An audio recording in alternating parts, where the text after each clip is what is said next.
Hi friends, welcome to Saran Mega's Kitchen. வீடியோக்குள்ள போறதுக்கு முன்னாடி சரண் மெகாஸ் சேனலை சப்ஸ்கிரைப் பண்ணாதவங்க சப்ஸ்கிரைப் பண்ணிக்கோங்க. மறக்காம அந்த பெல் பட்டனை பிரஸ் பண்ணிக்கோங்க. ஹாய் வியூவர்ஸ், இன்னைக்கு நம்ம மாதுளை மில்க் ஷேக் எப்படி ஹெல்தியா பண்ணலாம்னு பார்க்கலாம். இதில் நம்ம நார்மல் மில்க் சேர்க்க போறது இல்லைங்க. அதுக்கு பதிலாக நம்ம தேங்காய் பால் சேர்க்க போகிறோம். அது மாதிரி இதில் சுகர் சேர்க்க போகிறதில்ல. வாங்க வீடியோ ஸ்கிப் பண்ணாமல் முழுமையாக பார்த்தீங்க அப்படின்னா உங்களுக்கு எல்லாத்துக்குமே புரியும். இது வரைக்கும் சரண் மெகாஸ் சேனலை சப்ஸ்கிரைப் பண்ணாதவங்க மறக்காமல் சப்ஸ்கிரைப் பண்ணிக்கோங்க. கீழே இருக்கக்கூடிய பெல் ஐக்கானை கிளிக் பண்ணிக்கோங்க. இப்போ நம்ம மாதுளை மில்க் ஷேக் எப்படி செய்யலான்னு பார்க்கலாம். அதுக்கு நான் 1 கப் மாதுளம்பழம் உரித்து அந்த முத்துக்கள் மட்டும் எடுத்து வச்சுருக்கேங்க. அதே மாதிரி தேங்காய் துருவி வச்சுருக்கேன். மாதுளம்பழமும் தேங்காயும் ஈக்குவலாக எடுத்துக்கோங்க. ஃபஸ்ட்டு நம்ம தேங்காய் பால் எடுத்துக்கலாம். தேங்காயிலேருந்து தேங்காய் பால் வந்து ஃபஸ்ட்டு மில்க் மட்டும் எடுத்துக்கோங்க.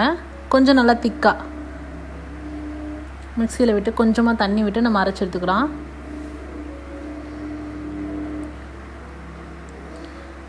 ஏற்கனவே நம்ம சேனலில் தேங்காய் பால் ரெசிபி பண்ணியிருக்கோங்க. தேங்காய் பால் டீ, தேங்காய் பால் ராயத்தா, தேங்காய் பால் சர்பத் நிறைய பண்ணியிருக்கோம். அதோட லிங்க்கை நான் கீழே டிஸ்கிரிப்ஷனில் கொடுக்குறேன். இல்லை அப்படின்னா மேலே இருக்கக்கூடிய ஐ ஐக்கானை கிளிக் பண்ணி யூஸ் பண்ணிக்கோங்க. இப்போ பாருங்கள், தேங்காய் பால் நம்ம எடுத்துகிட்ருக்கோம். நான் ஏற்கனவே இந்த ரெசிபிஸ் எல்லாம் சொல்லியிருந்த மாதிரி நம்ம வடிகட்டியில் பண்ணுறதை விட இந்த மாதிரி ஒயிட் கலர் கிளாத்தில் வச்சு பண்ணிங்க அப்படின்னா தேங்காய் பால் வந்து உங்களுக்கு ஸ்மூத்தாக கிடைக்கும்.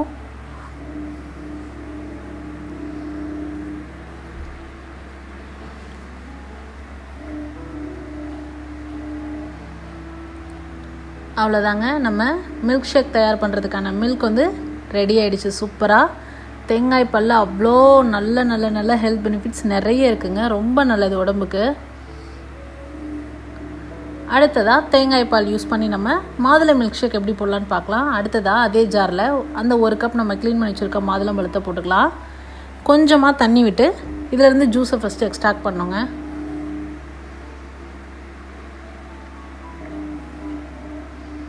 கொஞ்சமாக தண்ணி சேர்த்துக்கோங்க. தண்ணி சேர்த்துட்டு இதிலேருந்து ஜூஸ் எடுத்துக்கலாம். மில்க் ஷேக் பார்த்திங்கன்னா நம்ம சேனலில் ஏற்கனவே பனானா மில்க் ஷேக் பார்த்துருக்கோம். அதோட லிங்க்கும் நான் உங்களுக்கு கொடுக்குறேன். இல்லை அப்படின்னா மேலே இருக்கக்கூடிய ஐ ஐக்கானை கிளிக் பண்ணி யூஸ் பண்ணிக்கோங்க. அப்புறம் சப்போட்டா மில்க் ஷேக் நம்ம பார்த்துருக்கோம். இப்போ பாருங்கள், நம்ம அந்த மாதுளை ஜூஸை அரைச்சதுக்கப்புறமா நம்ம எடுத்து வச்சுருக்க தேங்காய் பாலையும் அதில் சேர்த்து ஒரு 2 சுற்று எல்லாம் மிக்ஸ் ஆகிற அளவுக்கு ஓட்ட விட்டிங்கன்னா போதுங்க. அடுத்ததாக இது ஆப்ஷனல் தான். உங்களுக்கு தேங்காய் பாலே வந்து டேஸ்ட்டு அதோட ஸ்வீட்னஸே நமக்கு அந்த மாதுளம்பழத்துக்கு போதும். ஏன்னா மாதுளை உங்களுக்கு ஸ்வீட்டாக தான் இருக்கும். வேணும் அப்படின்னா நீங்கள் அடிஷ்னலாக கொஞ்சமாக தேன் விட்டுக்கோங்க. விட்டுட்டு இன்னொரு சுற்று விட்டு எடுத்தோம் அப்படின்னா நம்மளோட சுவையான மாதுளைப்பழ மில்க் ஷேக் சூப்பராக தயாராகிடுச்சுங்க. இது குழந்தைங்கள்லேருந்து பெரியவங்க வரைக்கும் எல்லாருமே விரும்பி சாப்பிடுவாங்கங்க. ரொம்ப ஹெல்த்தியாக இருக்கும். கண்டிப்பாக நீங்கள் வீட்டில் ட்ரை பண்ணி பார்த்துட்டு உங்களோட கமெண்ட் மறக்காமல் சொல்லுங்கள் ஃப்ரெண்ட்ஸ்.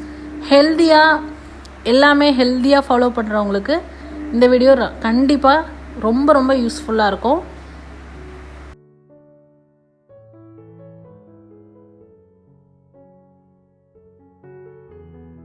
மேலும் இது போன்ற ஹெல்தி ரெசிபிஸ்க்கு மறக்காமல் சரண் மெகாஸ் சேனலை சப்ஸ்கிரைப் பண்ணுங்கள். இந்த வீடியோ உங்களுக்கு பிடிச்சிருந்தா லைக் பண்ணுங்கள், ஷேர் பண்ணுங்கள், கமெண்ட் பண்ணுங்கள். தேங்க்ஸ் ஃபார் வாட்சிங் ஃப்ரெண்ட்ஸ்.